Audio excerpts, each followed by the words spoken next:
Sam, thank you very much. You're listening to the Radar Arcs podcast. I'm Robbie Bossy here with Xavier Hill and Sam Lona. New segment called Under the Cap, where we pop it open and give you a consult. In this segment, we'll talk about various things, whether it be history related, trends that we're seeing online, politics, you name it. If it's relevant, we're going to talk about it.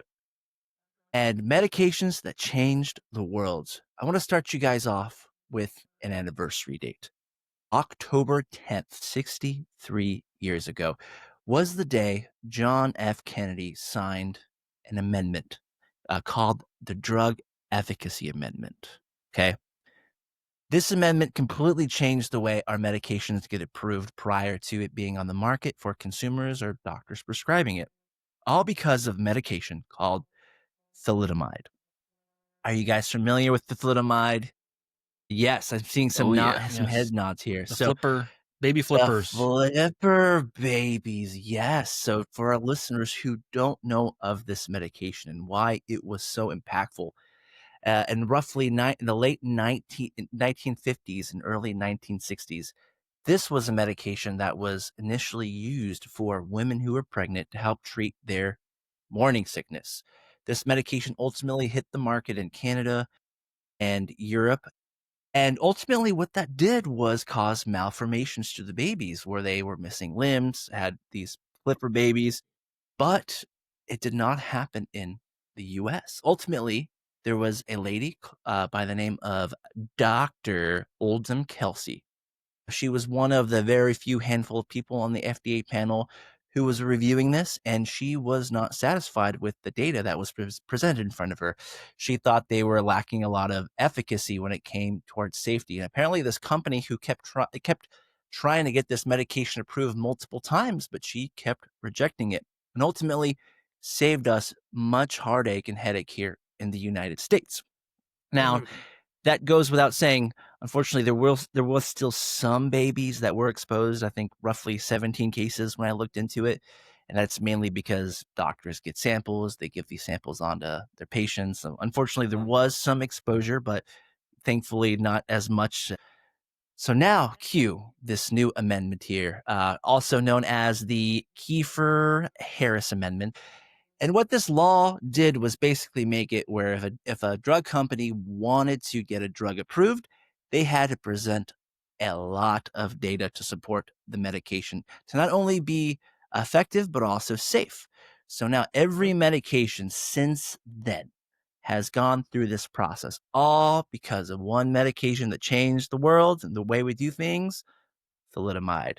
And being that it's October, this anniversary date's coming up, got to pay it some homage here. Now, I want to ask you guys a question here because it's sort of relevant with the political climate. So ultimately, this medication did not hit the market because politicians listened to the experts who said, we need more information, we need more data. Ultimately, we care about safety. And the process worked the way it was. Now, I'm sure you guys read the news, whatever. And unfortunately, I feel like we are more separated than ever. But what do you guys think about this political climate and how it might shape the way we do things now with regards to healthcare? And what do you think the potential impact is going to be over the years? Is there anything that comes to mind initially that you think they should be listening more to the experts towards? Yeah, I mean, there could be some pretty large impacts based off this political staff that's in there under Robert F. Kennedy. The He has other some, Kennedy, man. Isn't that yeah, ironic? Isn't that ironic, though? wow, for sure. But he definitely has some strong beliefs on things that they may not be fully backed by science, maybe his science, what he researched, but who knows where he's getting all the information from. And what he believes is a little bit different than how you normally do things. But since he is going about things in a different way, some things that may harm us or may protect us may slip through the cracks. Like COVID vaccines, or he well, like CDC and research and stuff, he like fired a lot of people who, are top scientists, and just because he was like, hey, we don't like you guys anymore because you don't align with what we believe. And then he's doing restrictions to certain things, like the COVID vaccines. He added more restrictions to those to where only certain people. But like, so, there's two sides of everything, right? So he does have a strong following of people who also believe those things, but some of those things are not fully backed in quality research, right? So maybe some research out there, but it's not quality. And this can possibly cause some long-term harm to us as a country if we don't prevent things that could be prevented, or we approve things that can cause harm later down the line. So it's definitely a risky time and a risky environment that we're in. Yeah, absolutely. I mean, measles rates, right? They're higher than ever, all because of a lot of vaccine hesitancy that's often pushed politically, which is really a shame. And it's really disheartening. So I have to tell you, I recently just found this app where you could make random bets. Okay. This is relevant here for a second here. And as I was going through it, I kid you not, there was a bet that was basically by the end of the year, will there be more or less cases, more or less than 1,900 cases of measles? And I thought to myself, holy shit, it's come this far where it's this bad that we are now joking about it and making bets about it. So if anything, it's already sort of desensitizing us to the seriousness of this matter, like, Yeah. it's super important. Like, you need to listen to the experts, the people who went to school to literally take care of you are the people you don't want to listen to. That just seems absolutely absurd to me. It's like, okay. And what makes me really upset about the whole situation is it's like, there's a lot of stuff I can respect Robert F. Kennedy for doing, like, hey, preservatives, we should look more into that. Super Yeah, processed foods. We should look more into that, like I all this agree. stuff I can totally get behind. It's just the other things too. It's just like, okay, now you're going a little too extreme one way and you're only going to be creating victims. I mean, it even goes back to the Tylenol thing, right? It's like, I'm not even sure where they pull that information. Okay. Oh yeah. Tinfoil hat, tinfoil hat. You guys Oh, ready? here we Okay, you go. guys ready? Okay, here we go. So this article they're quoting from Harvard, allegedly that was written by Harvard, it just doesn't make any sense to me because it's like you guys were just trying to pull funding away from Harvard for health science stuff, and then now you want to use Harvard as your resource and then that guy who wrote the paper got paid out like $150,000. It's just like, are you kidding me? Like, are you effing kidding me right now, dude? Like, you're seeing this play out in real time, and it's really, really sad. It's really sad. Anyways, that was my tangent. That was nice and short. Good work. Thank you. But did you guys, because this came up, and I don't know, you guys didn't mention it, but do you see the op-ed of the U.S. Surgeon Generals that came out? No, what's So, going on? so when this won't come out, or whenever this episode comes out, it'll be a week or so that everyone here listens to this. But today, I don't know, 10 hours ago, 6 former U.S. Surgeon Generals wrote an op-ed about RFK and essentially saying that he needs to go, more or less.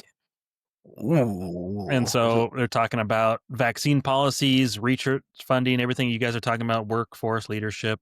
Let me see if I can pull up like a quote from it. Secretary Kennedy is entitled to his views, but he's not entitled to put people's health at risk.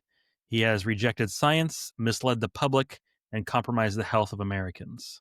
Wow, Mm, So that's one of the opinions. And so it's 6 former U.S. Surgeon Generals that's that wrote this right. that came out today. So when this airs, it'll be like a week or so. But People need to that know. The people want to know. The that's people crazy. But I deserve to mean, know. but not even just help though. I mean, like, look at climate change too. Like, that's a big deal. It's like, how many more papers do you need to prove this is a real thing? And then all of a sudden some rich asshole comes along and says, hey, I benefit with these things being rolled back. Climate change is a hoax. And it's just like, dude, man, I really hope your grave is much smaller than mine because we do not deserve to be in the same round. It's crazy to me. Yeah. people are gonna get hurt. It's gonna suck for a number of people not back in science. Yeah. Yeah, And really shame, that's really sad for him. shame. Well, you know what I think about sometimes? I gotta remember when we're dealing with people like RFK or stuff like that. Some people decided to stop learning after high school. Like they don't read a book again. They didn't, research whatever they want. Some, they just stop learning. And as humans, in order to continue to grow and develop, we need to learn things, explore things, try things. So yeah, get out there and learn, you guys. That's my end of the end of the podcast Yeah. takeaway. Go learn something today.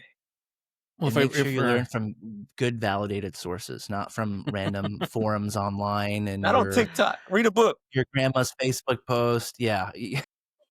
Something backed by science, please.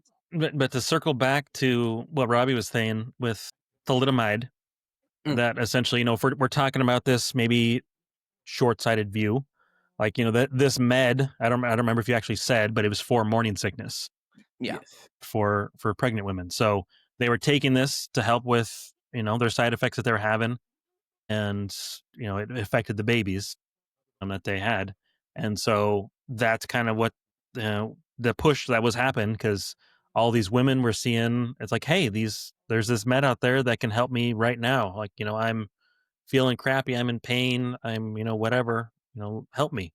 And that's a lot of that push, and that that's part of the aspect right there of, here's an example, what this doctor, one of their first hirings to review this drug, and pretty much said no, like, it's not, we don't have the research, we're dealing with kids, we don't know what's going to happen, we need more. And it turns out she was right. In some cases, it would have been fine, like Tylenol.